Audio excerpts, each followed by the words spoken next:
if I wasn't in working for a political organization, I would probably be doing some sort of entrepreneurship, probably in the aerospace world. I'm a pilot, so, and my father was a pilot, my uncle was a pilot, so we have that little strain. Very interesting. Yeah. Yeah. We also have a space park now being built in Kerala, so hopefully we'll have some innovations coming there. We have a couple of questions that we have from the audience as well. So we have Vinod Subramaniam here. Actually, I think about it slightly differently. I think that you should be curious about everything, right? And actually,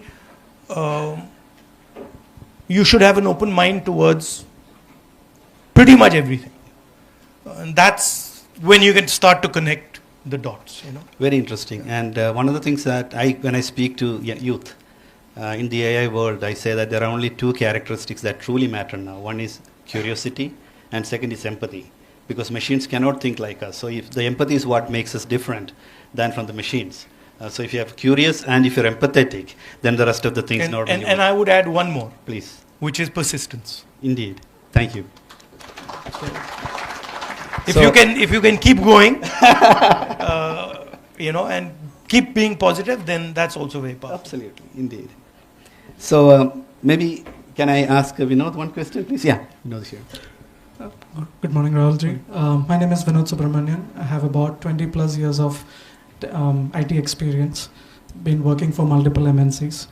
My question is, as you rightly said in some of those videos, a lot of transformation is happening through AI for multiple industries. How would the skill set need to evolve, like especially to place like Kerala or anywhere in India for that matter?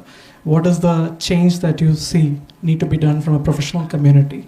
As you might also see, this is also causing a lot of layoffs and other impacts as well. So how do we really absorb that, and how do we move forward from there? You know, we were sitting in the other room and we started talking and we immediately agreed on one thing. And it's something that I fundamentally believe in, which is that jobs do not disappear. Jobs are relocated. So people think, oh, a robot that cleans a room has taken away the job of somebody who was previously cleaning the room. Yes, in the room. But if you go to the factory where the robot is being made, that robot has created a lot of jobs. That value chain has created a lot of jobs in the place where that robot was made. So the question is not so much about jobs being lost or jobs disappearing. The question is, there is a contest for jobs on the planet. How good are you at capturing them, right? And that's really the question. So that requires a particular mindset.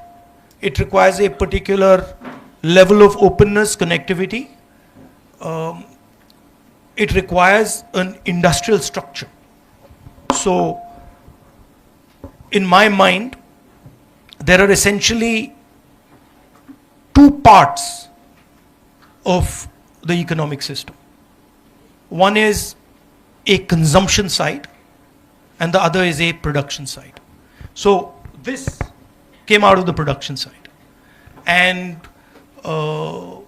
Uber is helping the consumption side, right? So in my mind, the real jobs come from the production side. The large numbers of jobs come from the production side.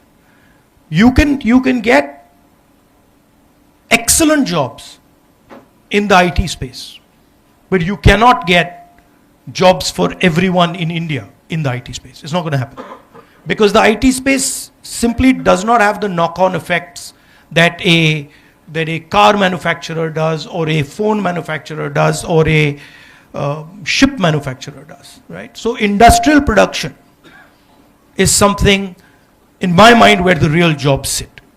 And the disappointing thing is that we've allowed China to just capture that.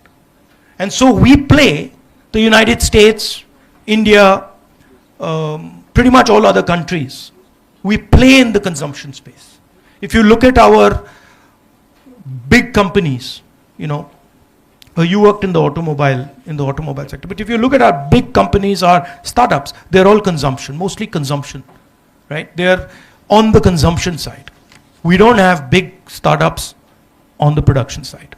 So that's really, to me, the interesting space. And the real question is, China's built a superb industrial system, unmatched in the world, but we don't like their coercive system. We don't like the fact that they're not democratic. So to me, the big opportunity for India is, can we build an industrial system, a production system, but maintain our democratic values? That to me would be a huge service to the people of India and be a huge service to the rest of the world. Thank you. And you would find that even in Technopark here, most of the startups are not on the production side, it's actually on the service side. Yeah. So that I think is a problem that systemically I think we need There's to another thing, that the amount of innovation that comes out of the production side is order of magnitude more than comes out of the consumption side. Because production is actually a much more complicated activity. To put a car together is a very, very complex activity. Takes large numbers of people, organization, conflict, all that is inside a factory. That's not there in a software park. But then we also say that in the future every job can be a software job, because programming now really doesn't require a lot of technical skills, right? Because with AI coming in, with conversational technologies, a lot of things can be done directly by even individuals who are not experts in technology. There I disagree. I disagree, but maybe I'm wrong. I think there's still, look, there's a social element to this. If you do not give your people jobs, you will have massive conflict in society. You can't, one of the reasons you want to give people employment is because you want to make sure that there's a harmonious society. Because if you do not give people employment, that causes intense pain to them. Very true. And before we continue, is there any big message that you would like to share with us, or would we continue and then? No, you continue and then I'll put my message in my answers. Great. So now that we spoke about AI, of course we also know that you worked at some point in UK. Mm-hmm. So one of the things that we wanted to understand is from a work culture, because we also hear about work-life balance. We had an issue about a young lady having suicided because of the work pressure, etc. How do we balance life and work?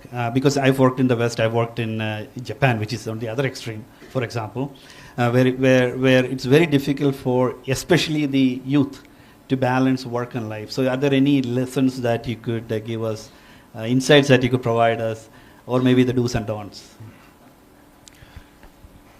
And and even more, your job today, what you do today takes a lot of time and effort from you, right? How do you balance it without getting burned out as well? Well, the first thing is the frame you use, right? So I can come here and I can say to myself, now I'm going to the tech park and I'm going to be working. Or I can come here and say, okay, I'm going to the tech park, there's a bunch of guys there, I'm going to have fun with them. So you can change by thinking about what you're doing. You can completely change the nature of what you're doing. I actually, most of the time, I don't consider my work. Most of the time my work is curiosity. I'm like, oh, how does that work? Even if I'm in a situation where it's quite mundane and quite boring, I'll always try and be like, okay, what is that person doing? Why is he doing it like that? So that allows me to transform the way I think about things. I make sure that regardless of what happens, that before I go to sleep, I read a little bit, and even if it's 10 o'clock at night, 11 o'clock at night, midnight, I do some exercise. That I just, 90% of the time I will do that. Very good. Thank you. I think, yeah, exercise is something that a lot of us probably lack. So No, and people think that, oh, time is, you know, I don't have time for exercise, or I don't have time for myself. Actually, it makes you very unproductive when you do that.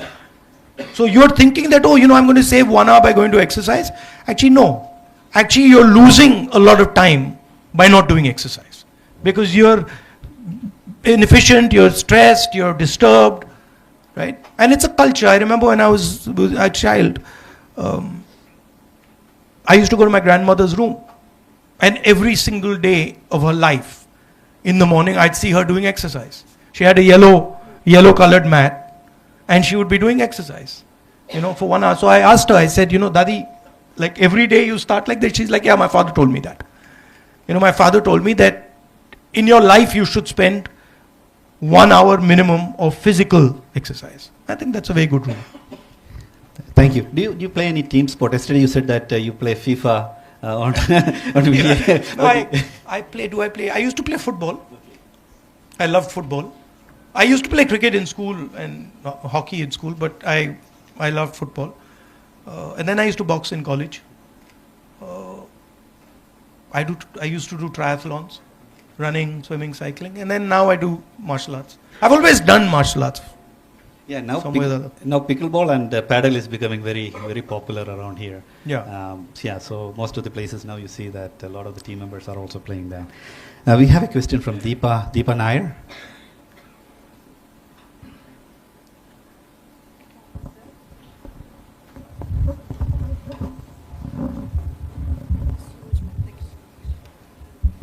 Good afternoon, sir. I'm Deepa. I'm working as an HR in IT industry for last 15 years. So it's a follow-up question what Vinod have already asked and aligned thought already mentioned.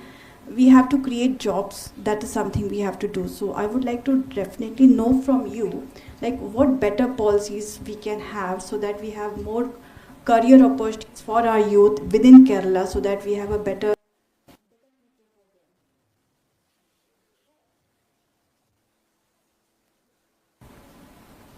Policies have to be made on the back of changes that you're seeing in the world, right? So for example, 100 years ago, people saw that, oh, there's a movement towards the internal combustion engine, right? The internal combustion engine and petrol fundamentally shaped the last 100 years of the planet, right? If you were not part of that system, you were not part of modernity. You could not be, right? And our current superpower was built on that.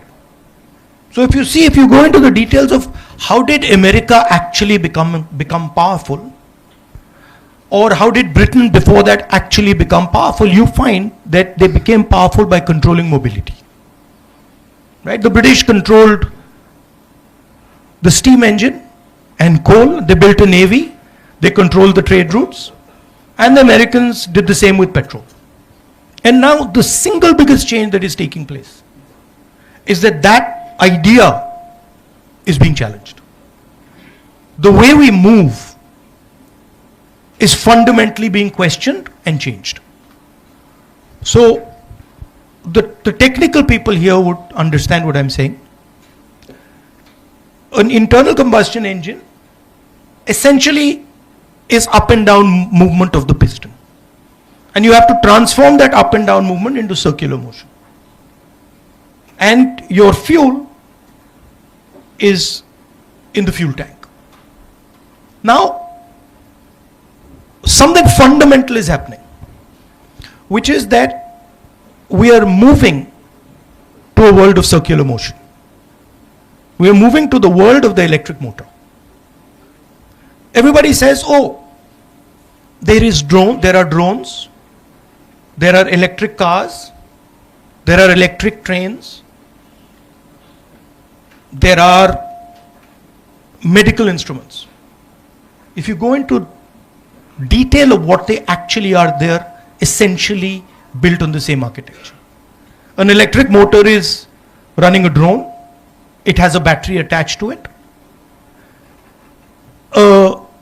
EV is essentially a number of electric motors with batteries attached to it. What you see in pretty much everywhere where things are moving, the electric motor is somewhere and a battery is somewhere. The only difference between this and a drone is electric motors. This has a battery, this has a camera, right? If you were to, the drone is essentially this with mobility on it. So that to me is where the real powerful things are going to happen. If you go to Ukraine and you look at what is going on in the battlefield, you'll find that circular motion, the drone, is completely decimating the internal combustion engine. If you even look, for example, at what is going on now in Iran, you will see that we are moving, the military power is moving towards the battery, optics, and the electric motor. And who dominates these technologies? Not India, not America, not Europe, China. And that for us is a huge problem, because we are the only people who can make that transition. We are the only people who have the scale to make that transition. I think that the United States and Europe, as far as circular mobility is concerned, cannot compete with the United States, with China anymore. But I think that given the right policies, given the right vision, India can compete with the Chinese on electric mobility, circular motion. There are three technologies that are at the core of this, right? There is the camera, there is the electric motor, there is the battery, and then there is the software that brings them together. To me, this is the space where India has to focus and compete. Very interesting. Thank you. And like you said, I work. And if you do that, you will create order of magnitude more jobs than you can create in software. Because this has thousands of components. This is not one factory that produces this. This is thousands and thousands of factories, connected factories that are producing this.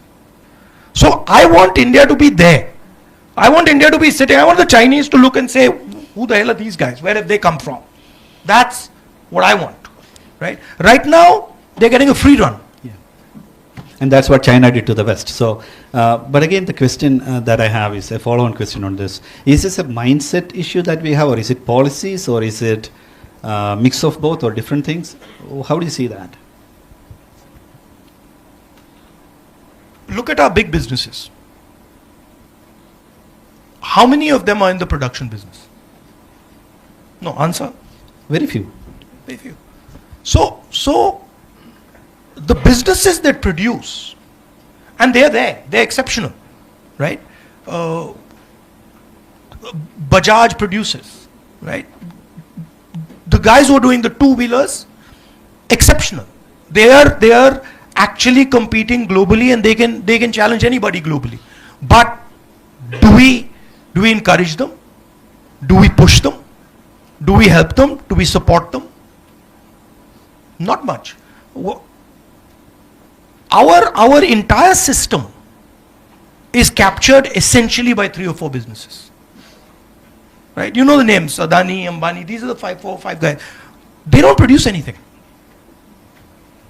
And actually what happens is, they help sell products that damage our local producers. So you have to have an attitude of production. You've worked in a factory. You worked for Nissan. Who did you work For Nissan, I work for GE. Yeah, he understands it. You work for Nissan. You walk into Nissan and you see a production culture, right? You walk into a Bajaj or even an Enfield. You see that culture, and that's really where the large numbers of jobs are to be created. Thank you. And again, one more question. There's also a very strong political aspect to this. You take our GST, right? Our GST is designed to harm producers. Our GST basically kills producing states and helps consumer states. So there are fundamental things. You design a GST that kills off all your small and medium industry. Then afterwards you're saying, okay, but why are we not having any jobs? Right? So there are political actions that you take, things that you value, things that you protect, that allow this to happen. Thank you. Very, very helpful. Very interesting as well. Can we switch? I'll give you an example that really struck me just a couple of weeks back. I went to Germany, and I'm very interested in drones. So I told them, listen, I want to see, your cutting edge drone manufacturers. And so they were like, yeah. And so we went to see a cutting edge drone manufacturer. Did a fantastic presentation. They're operating in Ukraine. And then after their presentation, I said to them, can I ask you a question? I'm very impressed by what you're doing. And they're like, yes. I said, what percentage of your motors and what percentage of your batteries come from China? Pin drop silence. Right? Now, I was thinking, well, why not India? Why can't the answer to that question be India? Right? And you can see it. You can see, for example, I went to BMW. BMW is essentially drowning because they cannot take on they cannot even conceptually understand the transition that is taking place to circular motion. And I really don't expect them to be able to challenge the Chinese. But I'm very confident that aligned properly, an Indian company can take on the Chinese. I have no doubt about it. But for that we got to start, we got to start killing some lies that we tell ourselves. If we don't stop lying to ourselves, it's not going to happen. People don't like that. People don't like it, but it's the truth. Thank you. That was very, very helpful, and I fully like the simplicity that you talked about, right? Which is battery power, a computer, a camera, and then the circular motion. How you tie it My all father, together. I remember, I was a kid, so you have to understand where I'm coming from. I was 12, not even. I was 12 years old, and one day my father said, "Listen, Rahul, there's a presentation you have to come to." I didn't even know what a presentation was. I think, what is a presentation? And I sat, I was bored out of my brains, and I sat for 3 hours watching a presentation on this is 1983, on watching how the computer can transform India. And I was like, get me out of the room, because I just didn't understand what was going on. Right? Sometime later, my father would keep forcing me to use a computer. Those days, I don't know how many of you use those computers. They're practically, unless you were they were like that, and there was no graphic interface. It was MS-DOS, unusable for a person who doesn't fundamentally understand them. And then one day I went to his office and I just said, Papa, what is this? And I still remember he took a piece of paper and he drew a 2x2. I didn't know what a 2x2 was, 2x2 matrix. I didn't know what that was. And the 2x2 was high capital, low capital, high skill, low skill. And then he said, you see this box? And I was like, yes. He says, we're going to dominate this box. He says, these are his words. He says, nothing can stop India from dominating this box. Maybe this other boxes we are not going to dominate, but this box we're going to dominate. I'll tell you another story. Sam Pitroda will tell you this. The head of General Electric came to India. And my father had a chat with him about building software in India. And he went out of the room and said, the man is crazy. He said, the man is crazy. How can we build software in India?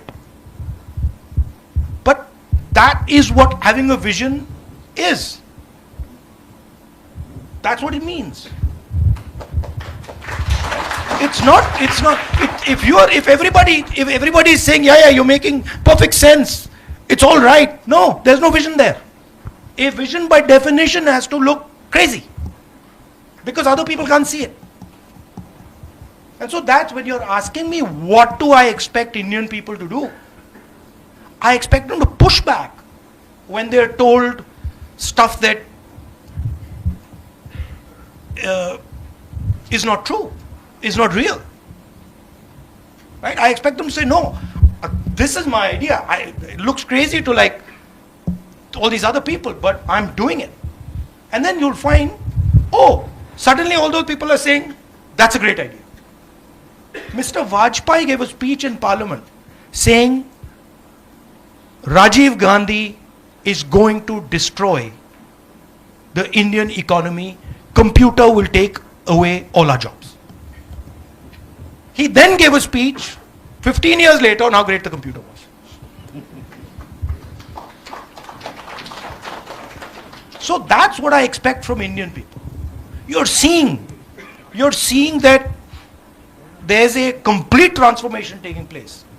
It's an exciting thing. You're the people who can pull it off. But you got to be able to see what actually is happening. Very interesting. By the way, I worked for GE as well, General Electric as well. I was a CIO there. And so I know the story about Jack Welch coming in and setting it up in Bangalore. And a large portion of the IPs that GE has today comes from Bangalore. Right. So, of course, fully agree with that. We have to value what we have.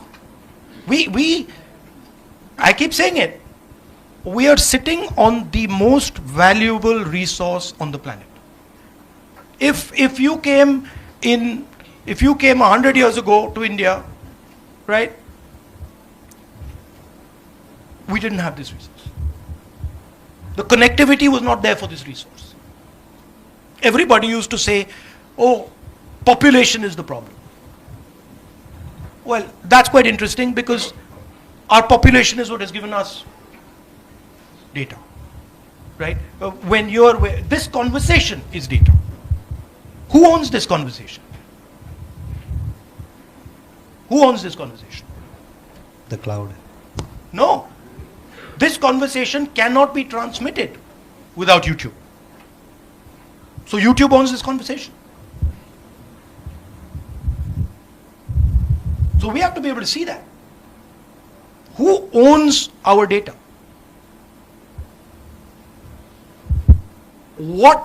How are we going to strategically use our data? That's really the question. You're engineers, you're technical people. Can you run a petrol engine without petrol? Is it possible? No. Answer? No. can you run AI without data? Is it possible? So, we keep talking about AI, but we have the data. Can anyone build AI without large scale data? Not possible. Who has the biggest, largest data pile in the world? And I'm not just talking conversations, Uber drives, I'm talking genetic information. I'm talking medical information. Do you realize the value of the data of our medical information, of our genetic information? Entire medicine of the future is going to be built on it.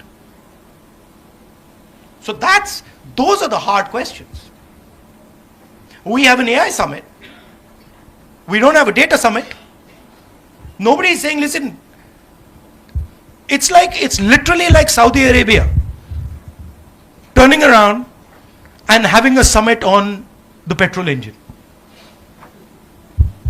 It's like that. And then nobody in Saudi Arabia is saying, listen guys, we got the biggest oil reserves in the world. Please understand what has happened. The US deal that has been signed by the Indian government is essentially handing over our data to the United States. Nobody said, except me, nobody said a word. It's mind-blowing. You imagine if you went to, Russia, and Russia handed over their entire oil supply to the United States, what would happen? People were shouting and screaming. Not a peep in India. It's quite surprising to me. I like the focus on data, being a CIO. Of course. Thank you. I think Srikumar is here, the GTech. Yeah. You agree with me? Yeah.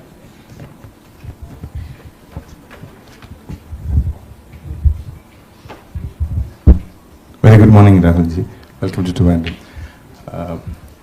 I just wanted to touch upon the topic of data right now with AI, with innovations, with technology, the buzzwords now. How do we in India balance ourselves from government, from policies, from restrictions, from regulations, and from all sorts of governance? How do we regulate and how do we balance between the innovations that are happening in technology to the data protection and citizens' digital rights?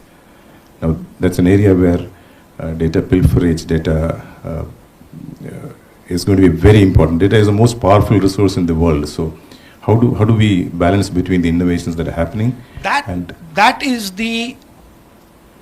you said, I'm a politician. That's one of the central questions that the politics of India should be discussing. That this is our biggest resource. How are we going to utilize it? What is its nature? Who has access to it? At what cost do they have access to it? These are the questions actually the political system should be discussing. Not whether, what we should eat and what we should drink and whether cow urine is good for you. Yeah. Right. So it is actually it's a democratic exercise. It's a listening exercise. Because really nobody has the answer. If I tell you, listen, this is how you should use the data, that's nonsense. But it is a conversation.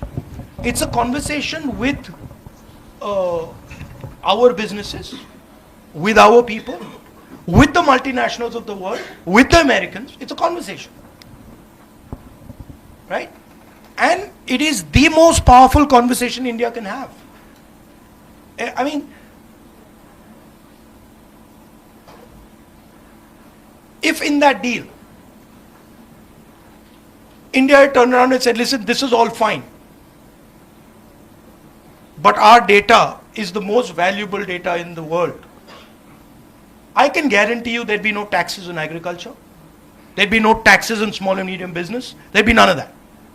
You have to, when you're negotiating, and you all are negotiators, you got to know what you got.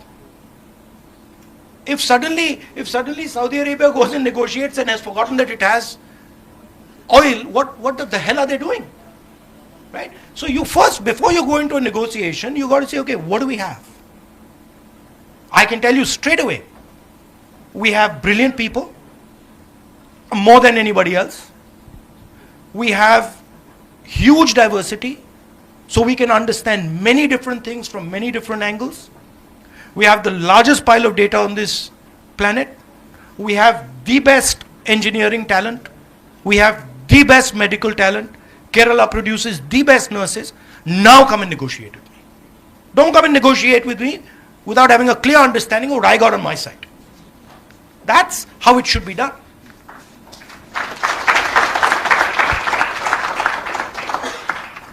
Thank you. Since you talked about drone quite a bit, we have somebody who actually makes drones in the room. So Devan, if somebody can get the phone over to... That's right there. Could you give us a little bit about how do you, also on the data side as well, right? How do you capture the data and what do you do with the data as well? No, answer me another question.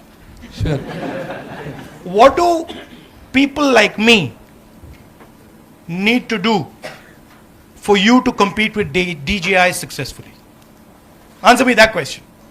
Sir, I am proud to say with next 3 years, we will be competing the DJI. Because 80% of the components right now we are developing in-house in Kochi.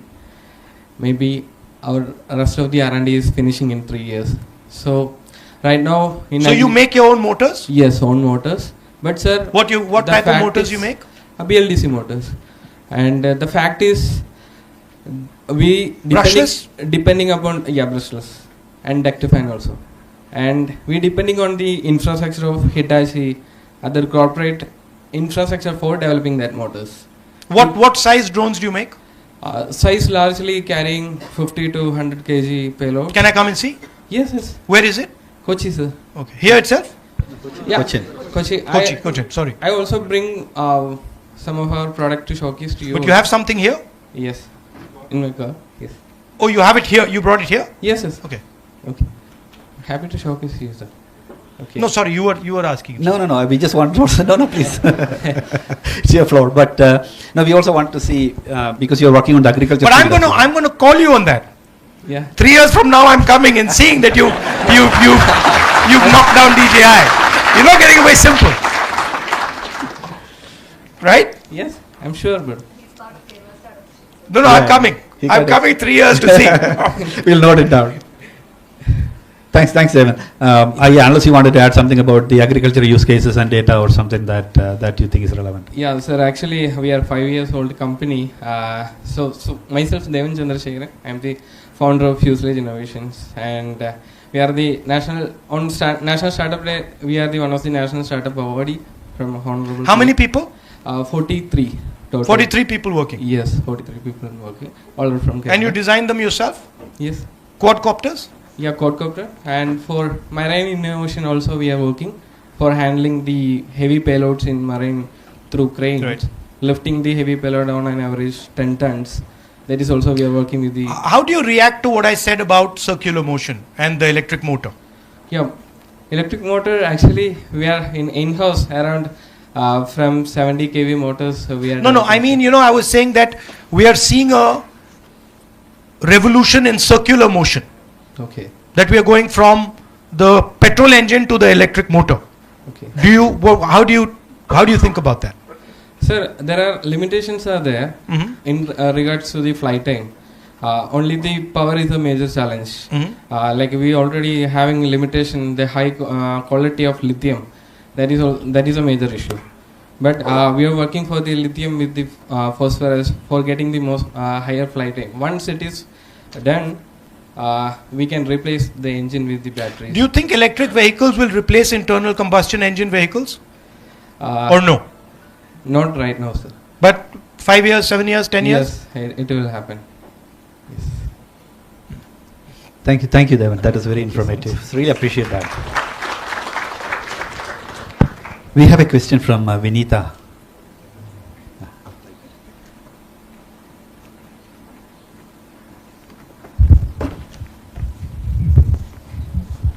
Hello, Rahulji. Wonderful to see you here in Trivandrum. I'm Vinita, part of startup ecosystem in Kerala. My question is that we did speak a lot about some of the best talents available in Kerala and in India, but a lot of STEM drain does really happen. It is a fact. And over a period of time, we've tried probably to make them stay through developing our startup ecosystem. But even then, we still have those challenges being seen. Like, we're still a consumer state, and the production is absolutely not happening, just like you said. How do you think, some of these challenges can be overcome over a period of time? I think it's an attitude.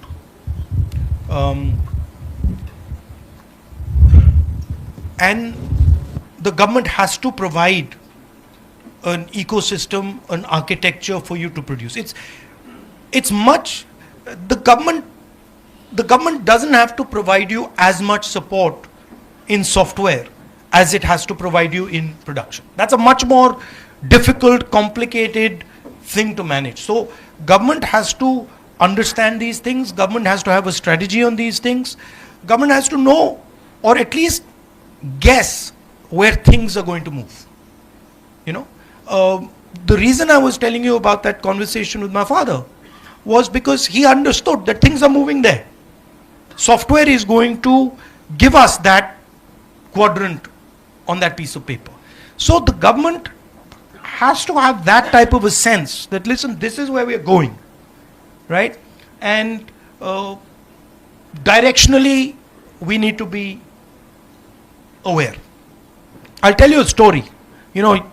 My friend here, who makes drones, I'll tell you a story that just will explain to you how government behaves when it comes to these things. I think it was about maybe 2015-16. SPG director called me and said, I want to speak to you. So I said, please come. So he came, and I thought to myself that, let me show this guy something. So I used to fly and I used to make drones. So I had a drone, and I called him and I flew it in my garden. And he was watching that thing. And I said, don't you think this is going to be a huge security problem for you?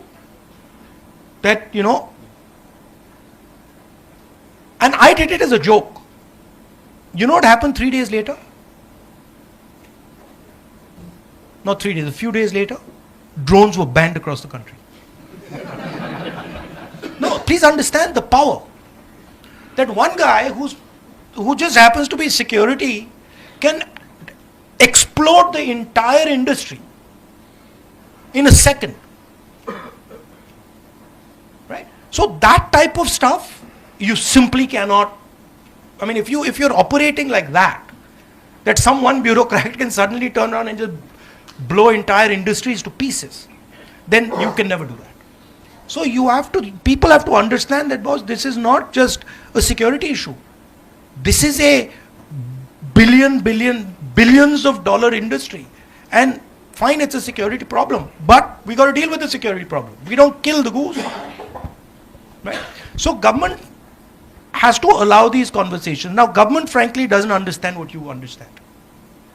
So the conversation has to be with you, not with some government bureaucrats who are just talking to each other.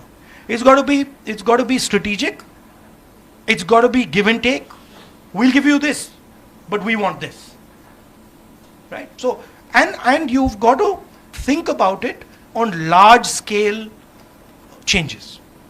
So if you're thinking that there is going to be a fundamental change in the way we are going to move, that's an interesting place to be. If you're thinking there's going to be a fundamental change in the way medicine works, that's an interesting place to be. Right? So, and then you make 3 or 4 bets and you say we're going to bet on this. And then maybe 1 will not work or 2 will not work, 1 will work. IT worked. Other bets at that time didn't actually work. One doesn't really hear about them, but there were multiple bets that were made. And you also talked about, of course, a curiosity, second, interactions that piqued your interest in certain things. One of the things that we find also is the education, right? Because right from the very early education, it's more about memorizing things rather than learning, understanding, and discovering. And later, as you come into higher education, also we see the same kind of issues here. So do you really see that it's not just about the policies of the government, it's not just about the individual, but it's also about how we are trained, because we are inherently being constrained from that curiosity? Look, that's one side of it. So I've studied in the United States, I've studied in England, I've worked in Europe, in England, and I work in India, I've studied in India. There are huge advantages to our system. Huge advantages to our system. But we don't actually play on those advantages. So there are huge advantages to our system, there are huge advantages to our way of thinking. But we don't actually develop them. Right? The Indian mind can manage complexity like no other mind. There's no American mind that can manage the level of complexity that an Indian mind can manage. Literally, without any question. Right? The number of equations that an Indian mind can juggle is beyond. You could, for example, walk into this room and say, listen, can you, rank all these people? And they'll give you an answer. Literally, they'll give you an answer. Right? So there is huge strength to our system.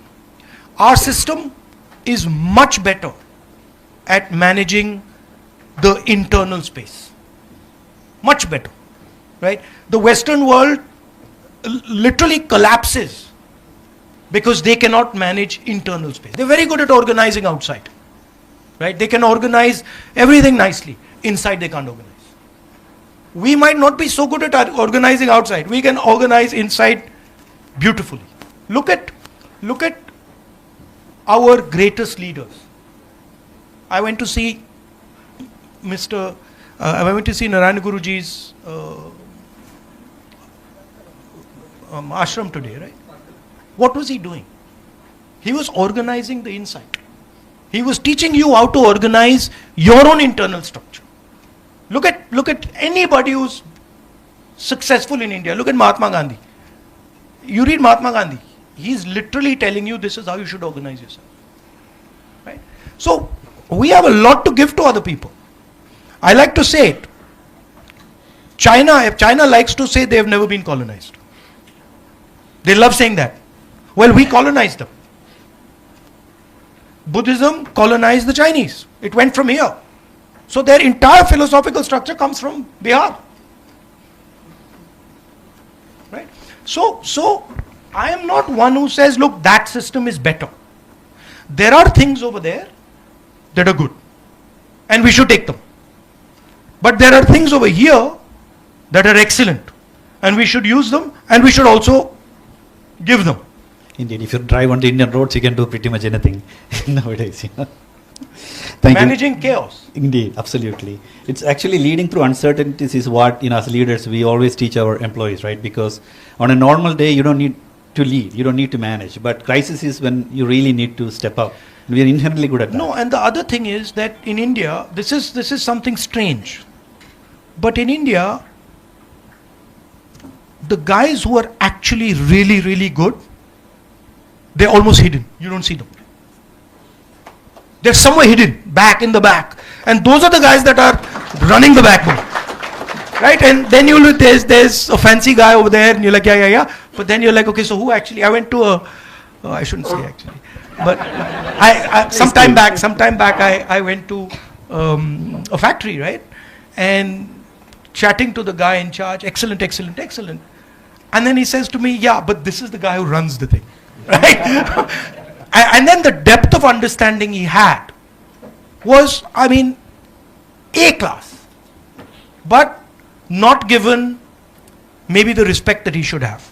Not given the remuneration that he should have. Thank you.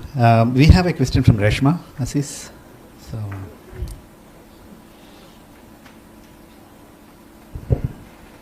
Hi Rahulji, I'm Reshma Aziz. I'm having 16 years experience in the IT industry. So tech employees often face challenges with long working hours, insecure policies, contractual insecurities. So should there be a better policy? Should there be stronger policy to secure them? I mean, that's the simplest question. Yes, they should. You couldn't give me a... Yeah, they should. Absolutely should. You let me off really easy there. do you have any suggestions? No. I suggest to have stronger policies to support the employees. And what about from the women's side? Is there something that we can do that would improve your situation? What is the thing that disturbs you most? Is it the working hours? Is it what is it? Work-life balance. Huh? Work-life balance. Work-life balance. Yes. So how many hours a day are you forced to work? 8 to 10. Okay. But I mean 8 hours not bad. I'm lucky if I get 8 to 10.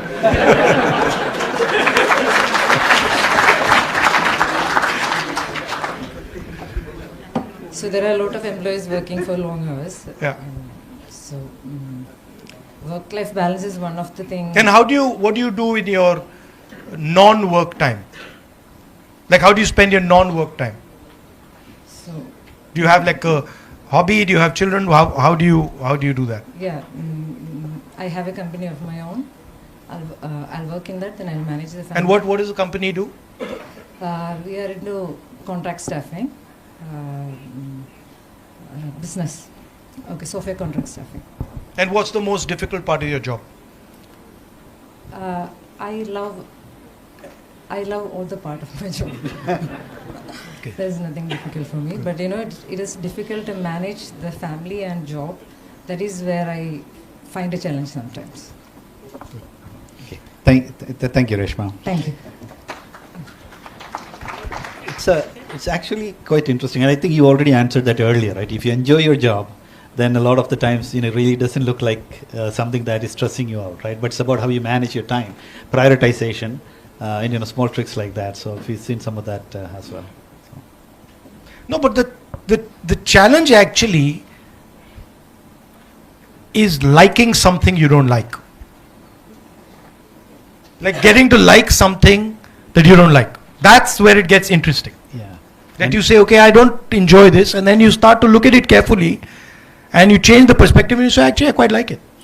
And one other thing that we found is that when you're not learning new things, that interest kind of starts waning. So we always try to figure out new ways, like changing jobs, cross-learning, new trainings and things like that. So you kind of keep the interest at a level so that then that stress really doesn't affect. Because if you do something that you, like you said, don't like, even for a short period of time, that kind of stresses you out way more than doing something that you enjoy for longer hours.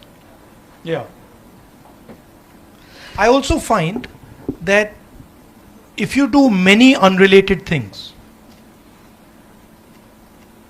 you get a lot of cross-fertilization going on between things that you do.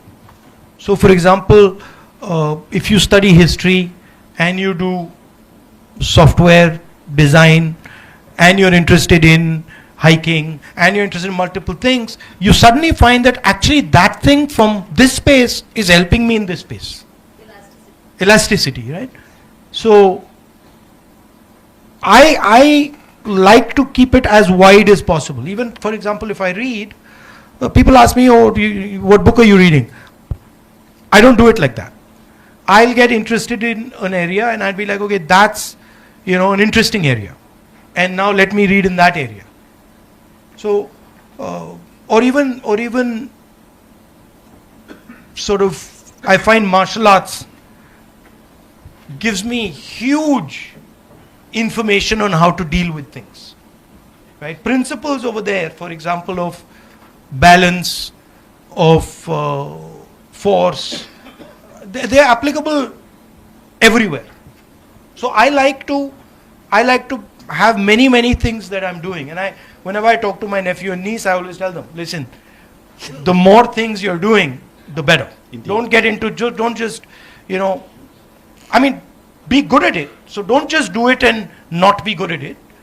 But if you can do, 5-6 things and be reasonably good at them, then they all start to add up. Indeed, especially as you grow up, right? Because when you learn your peer's job, it's much easier to move up in your career if you're in a job versus just knowing deep about what you do. So we have different management styles around that, right? Liju had a question. Liju John. So.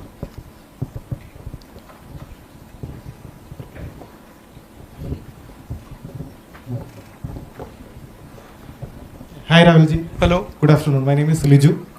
So my question is a little bit apart from the tech world. So we have seen you have ride KTM Duke, Royal Enfield.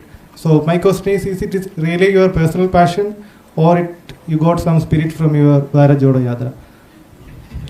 And the last thing I always, I'm curious. So I always like to travel around, meet people, look at things, understand how things work. That's just my nature is like that. And so I used to do cycling actually, long distance cycling. But nowadays long distance cycling not possible for me because my security people it becomes ridiculous.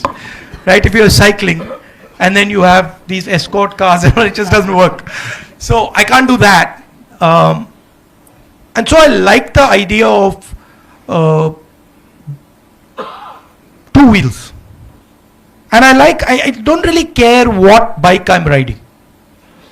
I like the sense of riding a two-wheeler. I'm perfectly happy riding, a scooter in some situations or a motorcycle in other situations.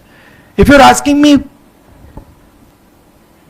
what motorcycle I think is good, Yeah, that was my last one. You get a high on a specific. no, I don't get into high. The high is when you're 25. At my age, high kills you on a motorcycle. So I don't do the high thing.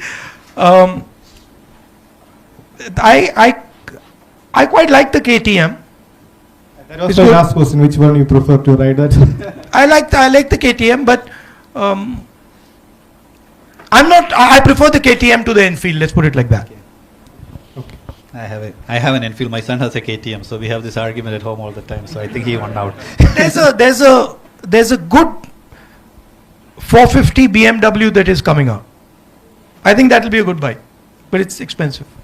That reminds me. I know that you were in Germany with BMW, etc.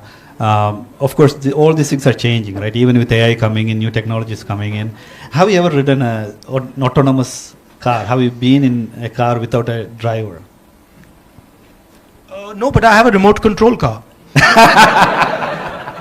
have it in my house and I use it to drive my dogs crazy. I make my dogs exercise with it, but it's a little thing.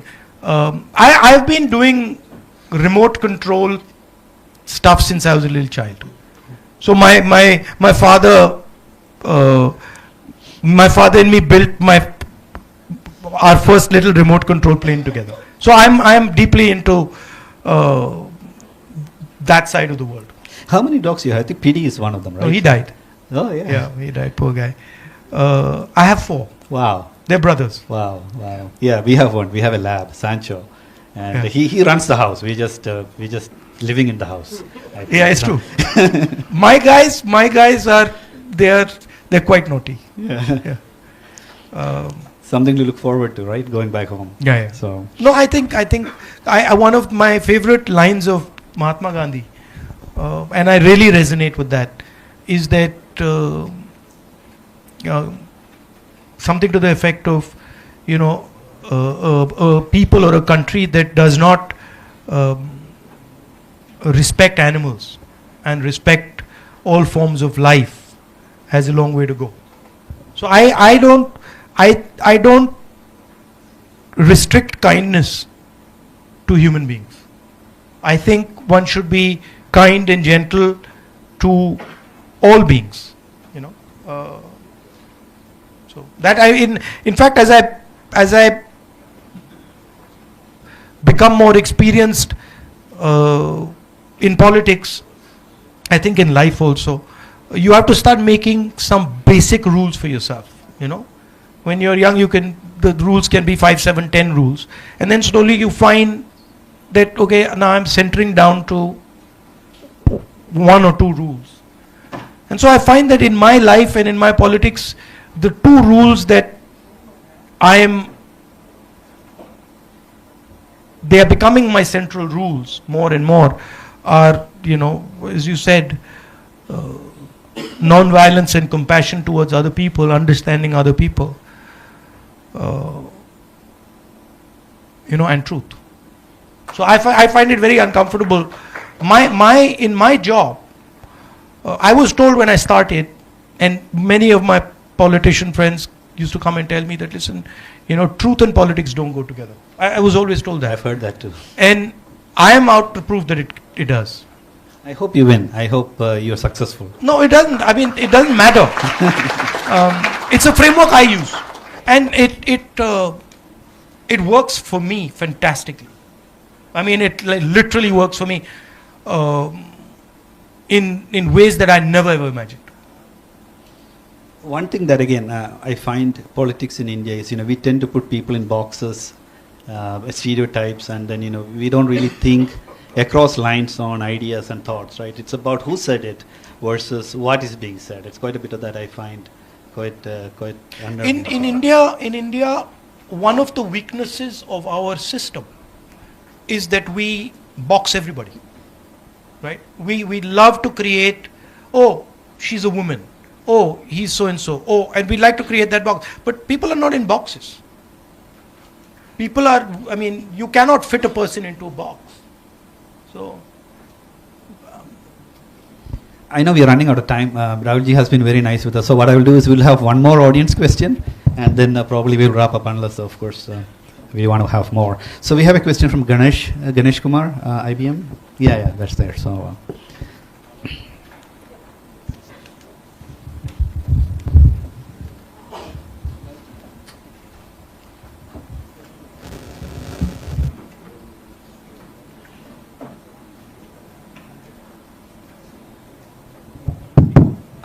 Good afternoon, Rahulji. I am very thankful. Good afternoon. Because Rajivji bought telecom and computer revolution in India. I got benefited. And after that, Manmohanji bought economic revolution. I got benefited that. So if you have given an option to choose a technology or a mission, like digital payment or something like that, what would you choose for? What did you choose? I mean, broadly I answered the question. I would be thinking about new mobility. And new mobility not just restricted to cars or drones. New mobility across the board.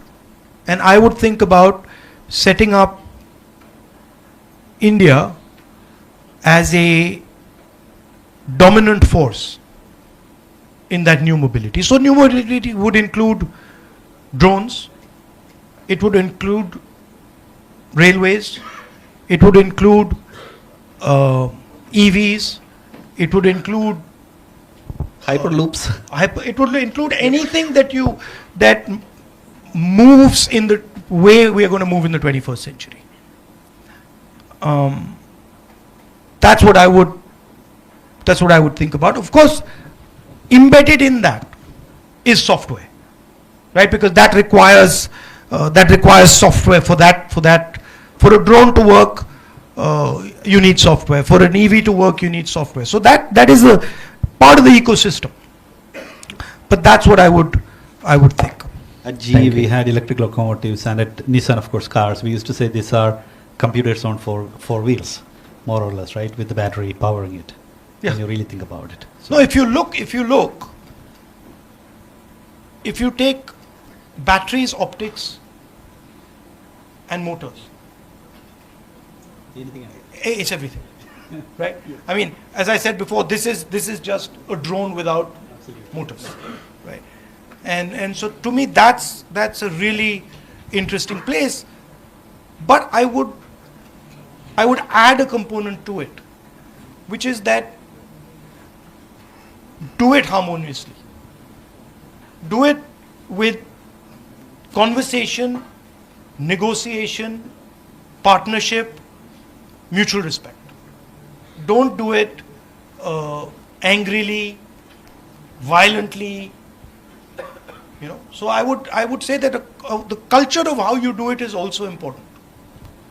Very important, and not just what we do, how we do. Rahulji, we're going to wrap up, but if you have any broader messages for us to take home with us, we'll be really. He's got a question. We can end with that.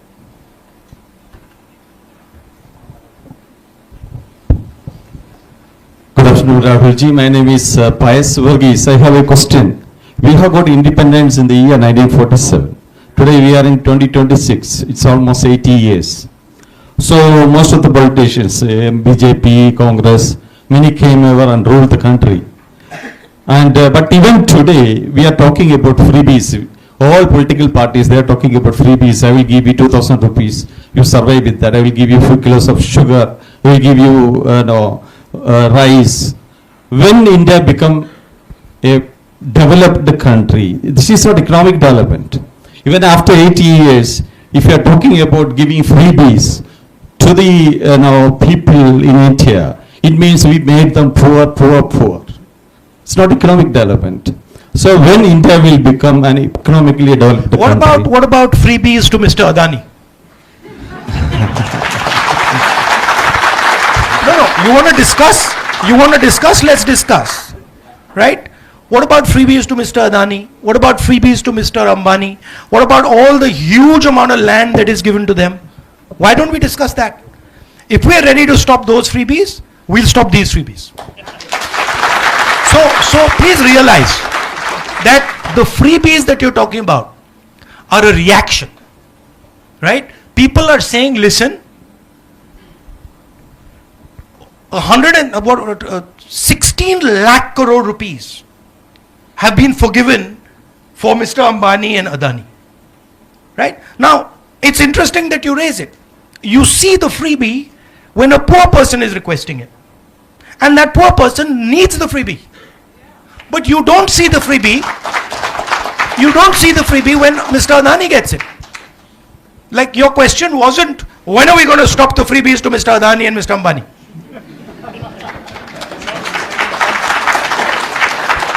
Right? So when you're looking at a political system, you got to look, me, I love all Indians. That's my starting point. I even love the people who hate me. Okay? So for me, what I am looking for is a win-win. Now, if we're going to have a conversation about freebies, then let's not have a conversation about only one side of the equation. Right? And let's not try and paint it as if there's only one side of the equation that's getting the freebies. Because that's not true. The amount of freebies that Mr. Adani and Mr. Ambani and 5-7 of our big businesses get is order of magnitude. Order of magnitude. Not 10 times, not 50 times, not 100 times, thousands of times what our poor people get. That's a fact. And nobody can get away from it. Right? So, I'm more than happy to remove all freebies from poor people. But then you got to remove all freebies from the likes of Mr. Adani and Mr. Ambani. Thank you for your question. Thank you for the question. question. And on that note, Rahulji, shall we sum up? And I just want to conclude.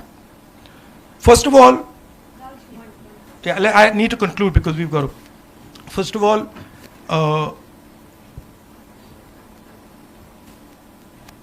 I come to Kerala, and I now have a bond with Kerala. It is not a. Kerala loves you too. No, I'm serious. See, you don't understand the depth of it. I'll tell you why. And I feel this, right? Because when I was under vicious attack, the most vicious, unfair attack, Kerala embraced me. That I'm not going to forget. That I cannot forget ever. Many people embraced me, but Kerala embraced me. Right? So, that's the first thing. The second thing is that I've learnt a lot from you. I've learnt about respecting people, about respecting other cultures, about being affectionate to people, about even how you do your politics, how you run your hospitals, how you do even your political meetings. I've learned a lot from you. So I have a debt of gratitude towards you. I'm a debtor to the people of Kerala. Okay? And so for me, I'm not partial to one Keralite or another Keralite. For me, all Keralites are the same. And I'm interested in being your partner, in helping you achieve whatever you choose to achieve. It's your journey. These are your decisions. But I would like you to know that I'm there to work with you, to help you in whatever way I can. Finally, your history, your tradition, your giants like Narayana Guruji are guides. In our culture, a guru is given a exalted place. They're national gurus. They teach our country the direction in which we should be going. Their ideas, of course, are embedded in our constitution and are embedded in our democracy, but they are like lighthouses that, this is where we should be going. And that, when I speak of a Narayana Guru, he's actually a person, but he reflects the spirit of Kerala.